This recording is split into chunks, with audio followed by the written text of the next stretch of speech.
নমস্কার, বাঙালি বই কুকিং চ্যানেলে আপনাদের সবাইকে স্বাগত। এখানে কড়াইয়ে প্রথমে দিয়ে দিলাম টমেটোটাকে আমি দিয়ে দেবো হালকা করে নিয়ে দিয়ে দিলাম। টমেটোটাকে নরম করার জন্য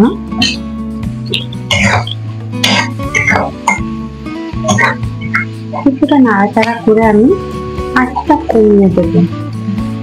একটু নরম হওয়া পর্যন্ত অপেক্ষা করবো। তারপর যেটা বানাবো, দেখুন এখানে নিয়ে নিচ্ছি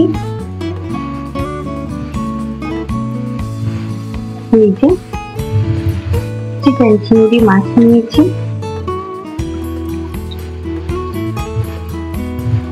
আর নিয়েছি এটা কি বলুন তো দেখি, চিকেন না। দেখি কিন্তু চিকেন মনে হচ্ছে, চিকেন না, এটা হচ্ছে আমেরিকান পুঁটি মাছ।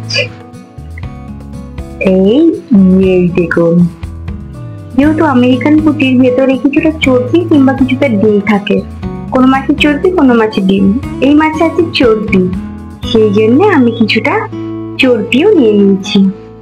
এই সব দিয়ে তেল ঝালে আপনাদের একটা সুন্দর দারুণ সুন্দর রেসিপি দেখাবো।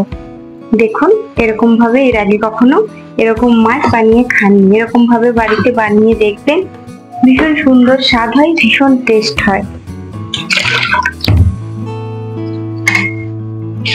মাছগুলো কিন্তু আমি ভাজবো না,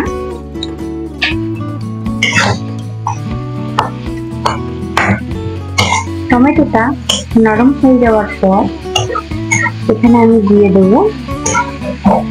আর এইদিকে হচ্ছে আমার গোবিন্দভোগ চালের খিচুড়ি, খুব সুন্দর একটা স্মেল বেরিয়েছে, ভীষণ সুন্দর স্মেলটা বেরিয়েছে। দেখে আমি মোটা মোটা করে আলু কুমড়ো দিয়ে খিচুড়িটা বানাচ্ছি। এই গোবিন্দভোগ চালের খিচুড়ির রেসিপিও আমার চ্যানেলে দেওয়া আছে, আপনারা অবশ্যই দেখে নেবেন।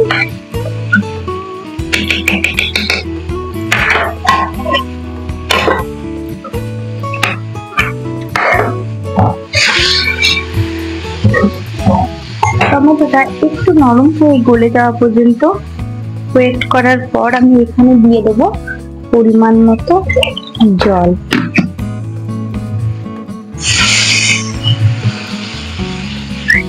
আঁচটা অবশ্যই হাই ফ্লেমে রাখবেন।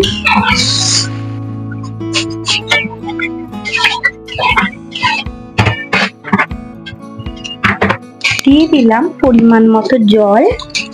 এরপর জলটা দিয়ে দেওয়ার পর আমি আরো কিছুটা জল দিয়ে দিলাম, যেহেতু অনেকটা মাছ।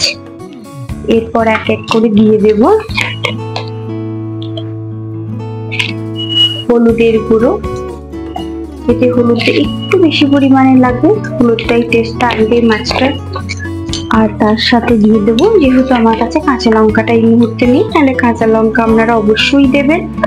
আচ্ছা, তার জন্য আমি গুঁড়ো লঙ্কাটা দিয়েছি। আপনারা কাঁচা লঙ্কা কিছুটা দেওয়ার পর গুঁড়ো লঙ্কা অবশ্যই ব্যবহার করতে পারেন। যেহেতু আমার কাছে কাঁচা লঙ্কাটা নেই, তাহলে আমি গুঁড়ো লঙ্কাটাই ব্যবহার করছি। আর এর মধ্যে দিয়ে দেবো সর্ষের তেল, কিছুটা ছড়িয়ে দিলাম অল্প করে। এরপর এটা একটু বলক ওঠা পর্যন্ত অপেক্ষা করবো। একটু যেই ফুটটা উঠবে ততক্ষণ পর্যন্ত অপেক্ষা করব। আর অবশ্যই তখন নুন দিয়েছি, আপনারা চেক করে নেবেন। তারপরেও আমি সামান্য একটু নুন দিয়ে দিচ্ছি।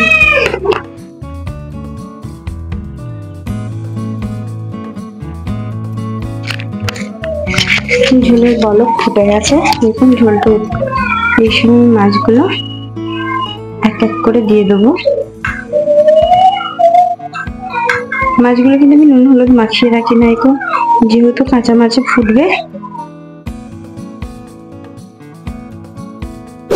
চর্বিগুলো দিয়ে দেবো।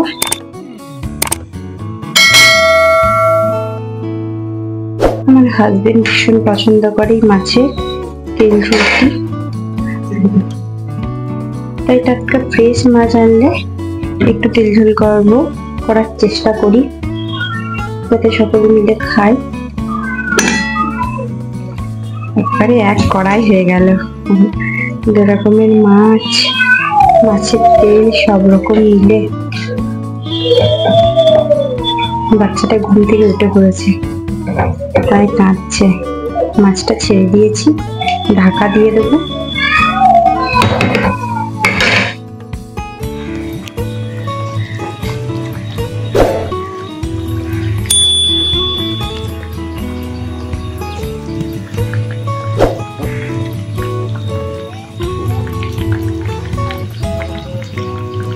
দেখুন ঝোলটাও মরে গেছে, খুব সুন্দরভাবে তৈরি হয়ে গেছে।